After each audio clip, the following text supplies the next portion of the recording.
Chapitre 4, rouge et bleu.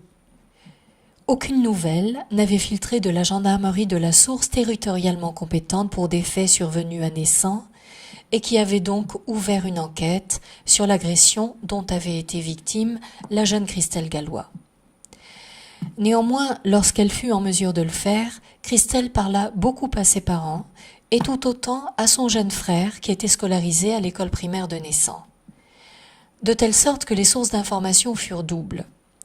Les parents de Christelle parlèrent à l'un ou l'autre des habitants de Naissans, et ces derniers étaient à ce point touchés par les événements qui frappaient la commune que personne n'imaginait, comme souvent dans ce cas de figure, de broder en quelque sorte pour, rapportant ce qu'il savait à l'autre, l'impressionner un peu. De l'information transmise par les parents de Christelle, il ressort donc que leur fille s'était trouvée à l'intérieur d'une quasi-forteresse. Les murs étonnamment hauts qui l'entouraient ceignaient un profond bassin circulaire qui supportait lui-même une pyramide constituée de sable et de sable exclusivement. Tout autour de ce bassin et de cette pyramide circulait une voie sur laquelle stationnaient des camions. Pour certains, ils étaient chargés et bâchés, pour d'autres, ils étaient dépourvus de chargement. La petite Christelle Gallois avait parlé également d'un large portail, également d'un mécanisme de dimensions importantes, un peu comme une écluse qu'elle avait vue en classe de découverte, c'était ces termes, présentant un bruit sourd, lequel, dès qu'elle avait pris sa photographie, s'était arrêté, mais il est vrai qu'à partir de ce moment-là, elle ne pouvait plus rien se remémorer. Les enfants, lorsqu'ils se transmettaient l'un l'autre les informations reçues du jeune frère de Christelle, en revanche, en vue de se donner un peu d'importance, exagéraient un peu. De telle sorte qu'en fin de la chaîne d'information des enfants, il aurait semblé que tant l'enceinte que la pyramide de sable étaient constellées de diamants. Mais étant précisé qu'en début de cette même chaîne d'information des enfants, il s'agissait d'éclats brillants, on peut en retenir que la consistance de cette enceinte et de la pyramide de sable qu'elle contenait présentait en de nombreux endroits une sorte de scintillement. Mais il s'agissait de tous côtés d'informations, non pas de conclusions, et les habitants étaient surtout dans l'attente de connaître ce qu'il résulterait du travail d'enquête qui était en cours auprès des services de la gendarmerie. La commune était également attentive au docteur Dory. Il se passait d'ailleurs ce phénomène curieux selon lequel les vivants forment tout aussitôt un groupe dont ceux qui pourraient l'être un peu moins se trouvent d'ores et déjà, par suite d'attitudes diverses, placés un peu plus loin. Et en ce qui concerne la disparition inquiétante survenue quelques jours plus tôt, c'est par le vocabulaire que ce léger déplacement s'était très vite effectué. Ainsi, alors qu'il aurait été aussi simple de parler de Madame D, Y ou Z, on disait plutôt que son nom, davantage « Mais qu'est-ce qui a bien pu arriver à la femme du docteur Dory ? Vivement que l'on nous rassure sur l'épouse du docteur Dory. » Pour conclure assez vite, le docteur Dory, regardez comme il prend sur lui. Quel courage!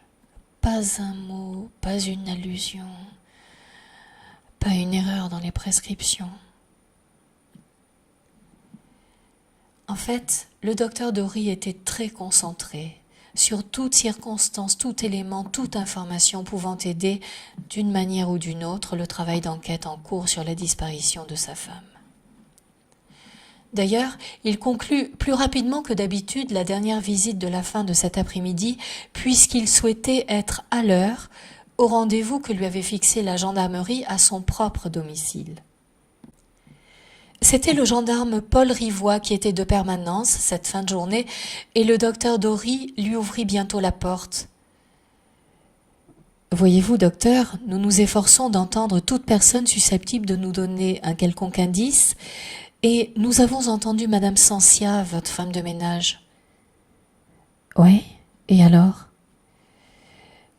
Elle nous dit que, systématiquement, votre femme est absente le mardi après-midi, et qu'elle revient à votre domicile en fin de journée avec votre cadet après qu'elle l'ait récupéré à la source à la fin de l'entraînement de hockey. Est-ce bien cela ? Oh, ce doit être cela, effectivement. Voyez-vous, la maison est un peu vide depuis que nos 3 aînés l'ont quittée. Ce mardi après-midi doit paraître très long à mon épouse, mais j'ignorais qu'elle s'absentait tout l'après-midi ce jour-là. En tout cas, nous avons vérifié et elle ramène elle-même en voiture chaque mardi fin d'après-midi votre fils de l'entraînement de hockey. Mais avant qu'elle ne récupère votre fils au hockey en fin d'après-midi, savez-vous, docteur, comment votre épouse meuble son après-midi ? Êtes-vous en mesure de nous renseigner sur ce point ?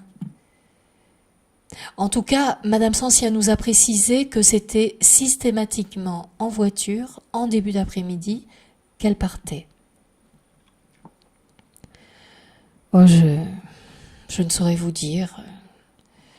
Vraisemblablement, mon épouse fait diverses courses pour la maison ou elle-même. Vous savez, c'est une personne extrêmement soignée. Bon, je vous remercie, docteur. Cela ne nous avance pas beaucoup en fait, mais il se fait tard. Je vais me retirer maintenant. Et pointant un index, tandis qu'il repartait, « Tiens, docteur, vous dessinez ? » ?»« Moi non. »« Quelqu'un d'autre dans la maison ? » ?»« Non plus. Sauf que, si mon épouse récemment s'est mise à dessiner. » »« Comment cela récemment ? » ?»« Pourquoi récemment ? Eh bien, parce que pour l'un de ses dessins, mon épouse a utilisé un gros crayon présentant 2 mines très grosses, l'une rouge et l'autre bleue. Ces modèles sont très peu courants, mais très pratiques pour annoter différentes revues que je suis tenue de lire. Or, j'en ai trouvé un par le plus grand hasard lors d'un déplacement il y a 15 jours seulement. Vraisemblablement, elle l'a emprunté. Je l'avais mis sur mon bureau, vous voyez, c'est donc très récent. Et pour dessiner, elle utilise autre chose que ce crayon, votre épouse ? Oui, elle a utilisé, j'ai vu rapidement, la craie, le crayon à papier, de l'encre aussi, me semble-t-il. Pour le restant, c'est toujours le même sujet qui est traité. Le même sujet ? Oui, c'est cela, le même sujet. Toujours le même, mais avec des techniques différentes. Bon, je vais me retirer. À partir d'octobre, les jours raccourcissent singulièrement. Une lumière de la fourgonnette n'est pas très valide et ce n'est pas d'un très bon exemple pour les populations, s'exclama-t-il en souriant. En revanche, docteur, vous m'autoriseriez à jeter un coup d'œil ? Bien sûr, du moment que cela me soit restitué naturellement. Naturellement, cela vous sera restitué.